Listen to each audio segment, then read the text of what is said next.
Magandang tanghali, MPC. Magandang tanghali, Chief Presidential Legal Counsel and Spokesperson, Secretary Salvador Panelo. Good noon, MPC. New hairdo for Ina.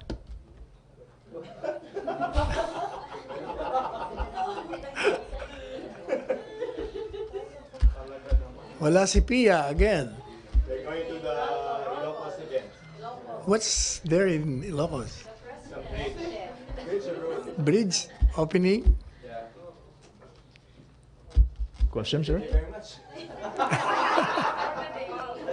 Happy Friday. Ay, Thursday pala. Masyado kang advance, ha? Question, sir? Question? Okay. Oh, ano na? MPC question, Nestor. First question. Sir, Secretary, good morning. Yes. Supreme Court Senior Associate Justice Carpio is urging you to retract your statement when you said that China is, quote, in legal possession, unquote, of the South China Sea because by saying so, you abandoned the 2016 Hague ruling. No, what I meant was in constructive possession. I was making an analogy dun sa 10, di ba sabi ko, kung you have 10 hectares, you don't have to be in the entire 10 hectares. You can still occupy one place and you have legal possession. Analogy lang yon. What I meant was constructive possession. The way Secretary Esperon and Secretary Delphine explained that they are in positional advantage, which means actually they are in constructive possession by reason of the installation of military, what do you call it, camps, airport, installation, whatever. In other words, they can do something to protect what they claim to be their territory. So, Sir, China... She was not listening. I was not referring to the entire, to that particular, that was an analogy. Any follow-up question, Nestor? Number? MPC? Same topic or other topic? Same. RJ? Sir, May follow-up lang si Nestor, okay? Nestor. O siya nga pala, Sir. that reminds me. Nasa si Joyce? Ng ABS-CBN. Wala, no? Joyce? Hindi mo ginamit yung aking statement sa yung sa Bicoy. Nilabas nyo lahat yun except the statement of the palace. Oh, ano? Si Joyce, hindi malaman kung ano yung sasagot. Paulit-ulit sa ANC pero wala yung statement ng palace. No. Yeah, on the Bicoy, di ba sinabi ko? Wala. Sinabi lang doon yung Solgen, tsaka yung... But, sir, Okay. sir, ano, sandali lang. Ha? sir, Hindi lumabas sa ANC, paulit-ulit sa ANC. ABS-CBN din yun eh. You have to go on record to say that, to counter that. Just allow that to say. Okay, sir, balik lang tayo kay Nestor. Doon sa tanong ni Nestor. Just to correct it. Okay, Joyce, please. Tagapagtanggol lang ng... Sir, for the ABS-CBN record, si I Joseph already reported your statement on that. I reported it on No, I was the referring TV Patrol to, Gap. I was referring to ANC. Eh, Sir, since that's you mentioned ABS-CBN, my name, sir. You were Ano? looking for me. You particularly mentioned my name. Kaya That's nga. why I'm Yeah, because responding, sir, that I already reported because it it. was you who was present during the ambush interview. Yes. So it was I your already duty. Yes, it sir. was your duty to tell ANC about that report. But Thank you, it didn't sir. carry it, so I think you neglected it, or perhaps ANC totally ignored your report. Anyway, basta we repeat, the president has nothing to do with it. It's the duty of the Soldier to review cases brought to it for consultation. And the president does not interfere with the function of any department, offices, or agency unless there is a charge of corruption. That's the only time he comes in. to the picture. Okay. Thank you, Secretary. Nestor, balik tayo kay Nestor. Clarify ko lang dun sa legal possession because your statement the other day or yesterday was, quote, there's such thing as legal possession as far as China is concerned, sa kanila yon, and they are in possession kasi they can enforce it. Iyon ang punto. Ang ibig sabihin nun, apart from yung sinabi ko na kanina, as far as they're concerned, it's theirs. It's theirs. Bakit ba hindi natin maintindihan yan? Paulit-ulit na sinasabi ni Presidente. They, according to them, they own it. As far as they're concerned, legally, it's theirs. Tayo naman, as far as we're concerned, it's also legally ours. Kaya nga nagkakaroon ng conflict kasi both of us are claiming. Ang problema lang, as the President repeatedly said, and as stated also by the two security defense officials, they are in positional advantage. Kami ni Presidente, they're in possession, constructive possession because of their military hardwares situated there. Yan ang ibig sabihin nun. So what you're saying now, sir, is China believes they are in legal possession of the Hindi South ba? China Sea. They've been saying that kasi by historical right now, they've been there all the while. Kaya hindi ba sinasabi nila? In fact, yan nga ang argument nila. That's ours. But are we recognizing it, sir? Of course not. We're not. As far as we're concerned, we've been ruled to be owning that portion of territory. Or we have exclusive right to particular territories. The problem there is, gaya na nga na sinabi na natin, yung Scarborough Shoal ay dineclare na traditional fishing ground. Pinagpipilitan naman ni Justice Carpio, hindi pwede yan dahil atin yan by reason of the provision of the Constitution. At sinasabi naman namin, correct, but then, sabi na nga natin, sublimated yun dun sa unang provision to serve and to protect because it might trigger hostilities that will endanger the lives of our people. In addition, as we said, the Constitution also provides that international law is part of the law of the land.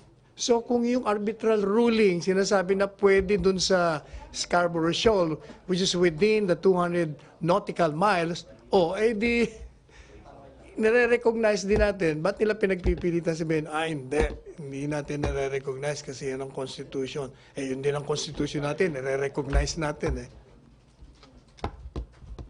Nestor, okay na. Si RJ muna. Siya yung... Okay. RJ, please. Sir, the President in his SONA said that PAGCOR Chief Andrea Domingo should push gambling some more.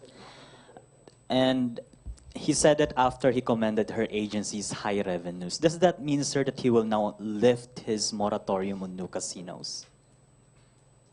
I think he was referring to online gambling that is legitimate. We want He more was of that. against noon yung mga illegal gambling. Di ba? Ang daming pumasok noon. Kaya pinatigil niya. Of course, he's against that, sir. But we have moratorium on new casinos, licensing new casinos. Are we open to That would lifting be that? the logical consequence of what he said.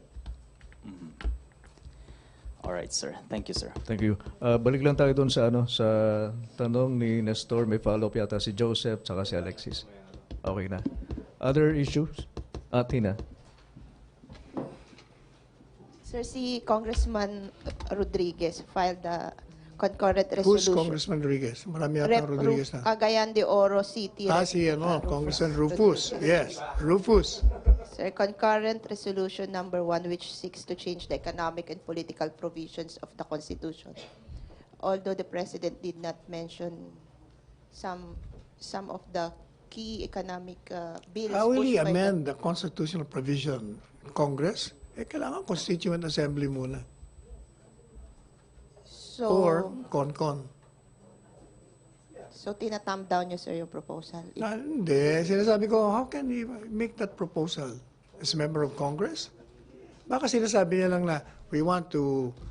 Pero kasi sinasabi niya, he will introduce amendment to the Constitution? Yes, sir. Sabi- Himself? Cannot do that. Under his proposal, yung phrase na unless No, what I'm otherwise saying is, provided as by- member of Congress, he cannot do that alone. it's House of Representatives and the Senate convening itself to a constituent assembly to amend the Constitution. That's the time pwede niya ipasok yun. Kasi ang dating sa akin parang, I will introduce a law that will amend. Ganun ang dating sa akin ng statement niya. So, kailangan magkaroon muna ng constituent Correct. assembly, even if it's a concurrent resolution number. Oh, kahit na concurrent, there's no such thing as concurrent plan. The resolution lang yun. You do not amend the Constitution by concurrent resolution. You amend it by way of a constituent assembly, introducing amendments to the Constitution and ratified by the people, or by a constitutional convention, or by the initiative of the people. Okay, That's, thank you. that's the only way, or three ways to amend it. Thank you, Tina. Sir? Then, if that is just a proposal by him, then it's a proposal. Pero he cannot do it by way of passing a law amending the provision of the Constitution. Okay, Tina. Thank you, sir. But anything that will benefit the Filipinos by way of amending certain provisions of the Constitution, we will always be in support of that. Sir, follow up lang, sir. Greg Gregorio po from TV5. Sir, one of his proposals is to, one of Congressman Rodriguez's proposals is to alter or amend the term for senators and congressmen. For senators, he wanted to be 27 senators, three senators per region, 4-year term, and up to 3 consecutive terms, and 4 congressmen, 4-year term up to 3 consecutive terms. Your We will reaction leave on that to this? the judgment of the people in a plebiscite when such proposed amendment is submitted to them for ratification. Sir, sabi nyo last time, pinapaubaya nga po natin sa mga mambabatas yung talks for charter change. But after this House Bill Concurrent Resolution, pumalag po agad si Senate President Tito Soto saying na hindi nila papayagan yung ganitong proposals from Congress. Mukhang hindi po agad nagkakasundo. Your comment on that, sir? O, kung hindi sila nagkakasundo, ano magagawa natin doon? Pero kung magkasundo man sila, yung taong bayan pa rin mag-decide whether or not they will extend the term or limit the term of senators and members of Congress. Thank you, sir. Okay na, Derek. Thank you, Derek. MPC? Alexis?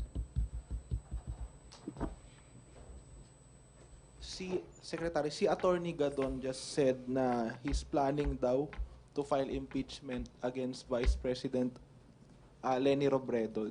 Pwede. Bahala siya sa sarili niya. Sa kanyang diskarte yun. Hayaan mo siya. Every citizen has the right to do anything legal in the under the Constitution. But whether it will succeed or not, it will prosper or not, is another thing. So hindi makialam yung palasyo sa... Hindi naman kami, never naman kami nakialam eh. Pati daw... Palace never interferes, intrudes into Pati the daw domain of si- other branches. Pati daw si Justice Carpio gusto daw niyang impeach for supposedly encroaching yung presidential authority with regard O di to the magsama silang South dalawa. China Sea. Ano ba naman? Basta kami, we will not. Hayaan na lang namin sila. Okay. Let Congress decides. Trabaho nila yun eh. So wala kayong position on that? Wala kami doon. We'll just watch in amusement. You will just watch in amusement. In other words, we will not interfere. Let them do their thing. If they want, they can do everything not illegal. Sige, Sek. Salamat. Joseph? Joseph, then RJ. Sir, have you seen the draft complaint? The what? The Complaint draft of? complaint of Gadon against the No. vice. I have not. Has Baka the plano, hindi ba sabi niya plano pa lang, di wala pang draft. but you want to see the draft though? Not interested. Okay, anyway, sir. Yun pong sa kay Justice Carpio. There and also si Secretary Lorenzana, meron pong reports na may dumaan or dumadaan doon yung Chinese warships, I think 4 times. Saan? Sa Sibutu Strait, somewhere in Tawi-Tawi. So technically, that's our territorial sea, no? Do you find anything objectionable to the passage of a Chinese warship? I will leave that to the Secretary of Foreign Affairs. That's his turf. Bakit, Charing? Siyang Secretary of Foreign Affairs. So, no opinion whether that is objectionable or I will not? leave it to him. Not concerned daw, sir? No, I leave it to him na. I don't want to preempt his statement on that. Ah, okay. That is courtesy to a fellow cabinet member. Or fear? Nothing. Okay, sir. Yun muna yung nalala ko. Wait. Okay. RJ?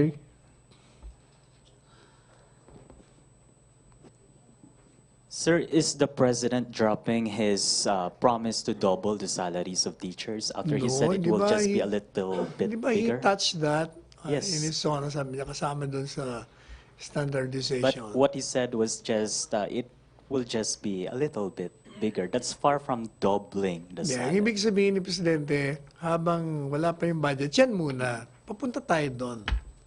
Diba, ilang beses niya na rin sinabi yun eh. Hinahanapan nga ng source. Pati nga yung DBM, naghahanap eh. All right. The point is he's not Oh, dropping. definitely. Okay, thank you. Love niya mga teachers eh. Thank you, RJ. MPC. Jen?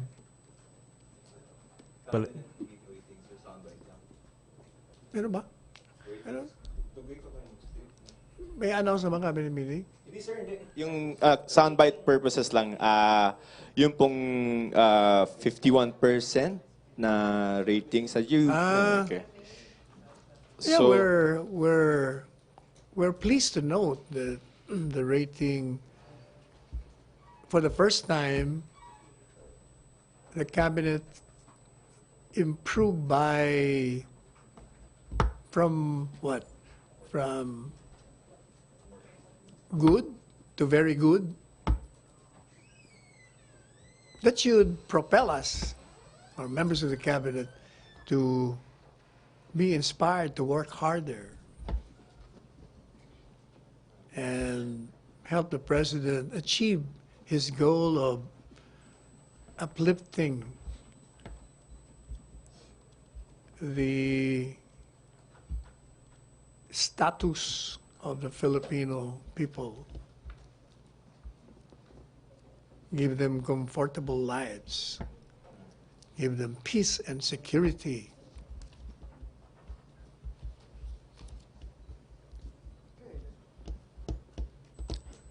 Thank you, Secretary. Follow-up doon, Jen. Follow-up lang. Direct.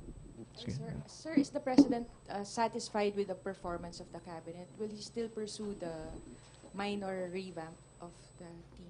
Yeah, I already responded to that. I said, maybe he was referring to one, the transfer of Secretary Piñol and the creation of 3 departments, which mean he will be naming 3 new secretaries. So in that way, that's a revamp. Oh, parang gano'n, reorganization, revamp. Well, wala naman siya binabanggit eh. But is he satisfied? Tsaka sir? hindi naman nanggaling sa palasyo yung revamp, di ba? Oh, galing sa kanya. Baka meron siyang, I don't know, anong naging basis niya. Hindi ko narinig si Presidente. Sir, but the President is satisfied with the performance of the Cabinet as of now? Oh, haven't you heard him praise and commended members of the cabinet heading line departments? Di ba? That means he's satisfied. He commended them publicly. Thank you, Jen. Balik tayo kay Derek ng Channel 5. Greg, sorry. Sir. Sir, Pampagising lang. Sir, din lang po ulit sa salary standardization. Sabi po ni Secretary Dominguez, the government can afford to implement pay hike. Do we have a specific figures na po ba and possible source for the SSL 5? Then, sinasabi niya, cannot afford as of this time. Kasi nga, kaya nga exactly, naghahanap tayo kung saan natin kukunin ng pera. That's why ini-increase nga natin yung tax. Diba? Sir, Kaya nga gusto ni Presidente na, dagdagan mo pa yung online gambling legal casino para marami tayong makuha. That is why he urged also the Bureau of Customs to improve on their collection. Sir, but, Napuri niya pa nga, dahil Grab Retail nakakuha pa ng 365 billion something. sir, pero ang sabi po ni Secretary Dominguez, the government can afford. So, kaya daw po. Can or cannot? Can. Oh, di lalong magaling. Kung can afford. Can afford pala. Ang intindi ko sa'yo, cannot. Pero Eh, sir, bakit mo pa tinatanong kung can hindi, afford? sir, I'm asking if... What's the basis of your question then? Sir, I'm asking if we have a specific figure. Eh, sinabi na nga ng Secretary of Finance na Ken eh. Di meron. Ikaw talaga. You mentioned before yung budget for teachers, di ba? Oo nga. How much was it? Hindi, yung sa teacher, sinasabi kasi ni Secretary well known, kung idodoble mo kagad, mahirapan tayo. Kaya kailangan parang staggered. So, pag sinabi ni Secretary Dominguez na can afford, he refers doon sa mga sinasabi rin ni Secretary Abuel. But no figures still, sir. But no estimate kung magkano. Hindi ko alam yung estimate. Si Secretary Abuel siguro alam niya. Thank you, sir. Salamat, Greg. Nanay mo ba, teacher? Baka uncle. Hindi rin. You will be a teacher then. Oo. Joseph? Balik tayo kay Joseph. Sir, two pending enrolled bills. You only have 2 days before it lapses into law. Yung isa, yung security of tenure, any direction from the president if he's going to sign it? Merong, doon sa security of tenure bill, merong suggestion si NEDA Secretary Pernia. O, bakit kukonsider ni Presidente? How? Anong magiging process, sir?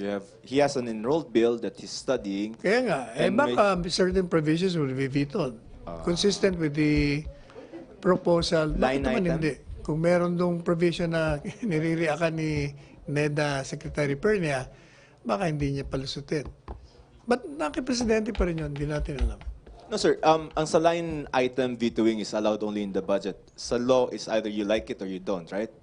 So, given that Hindi. Pwede rin. Bakit? No. Pag veto? line veto sa magbabawas ka sa law, is either yes or no lang. Line lang, sir, sa budget is allowed. Yes. Oh.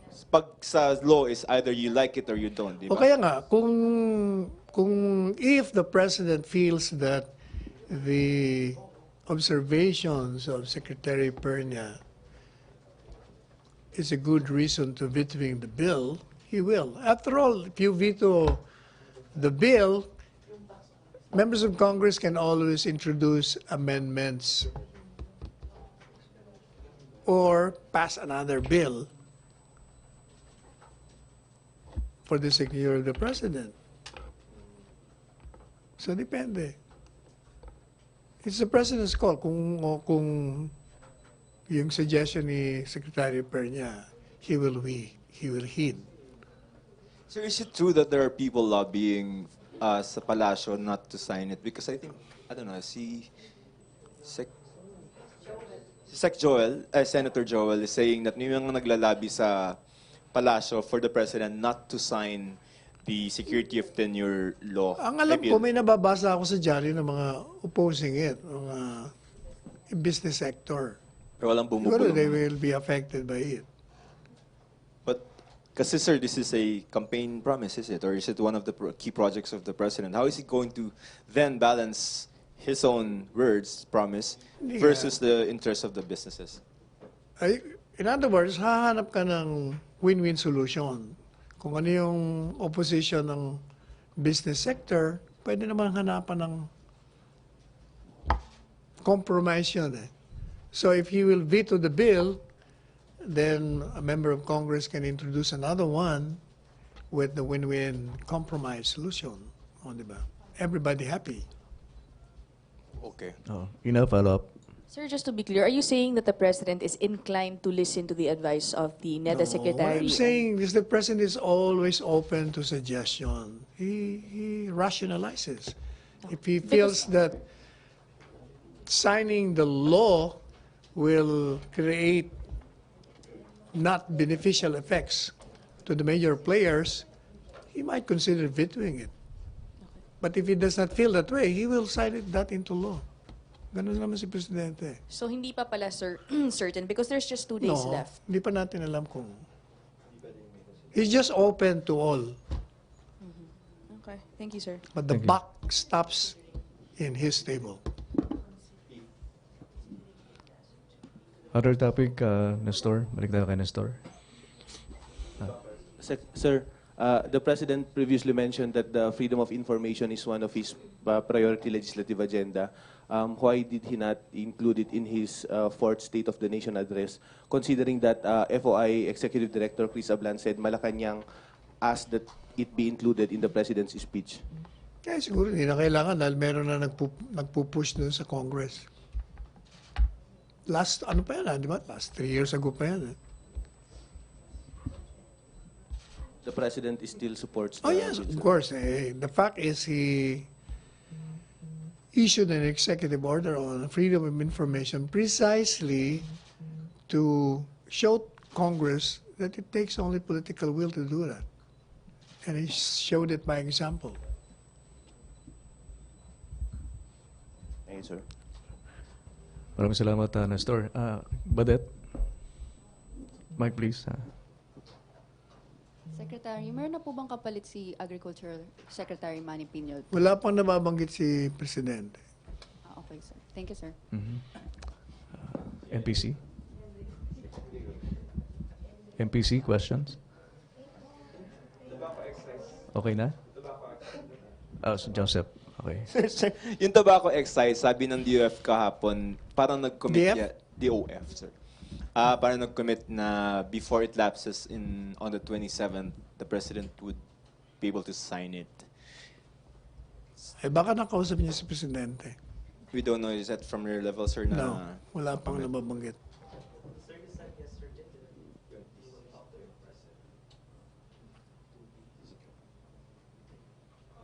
Hindi.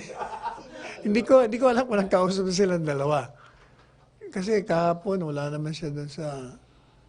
No, the other day, parang wala naman siya dun sa local officials meeting. NPC? Okay na? Okay na. Okay. Maraming salamat, Chief Presidential Thank Legal you. Counsel and Spokesperson Salvador Panelo. Balik tayo sa Radyo Pilipinas at PTV.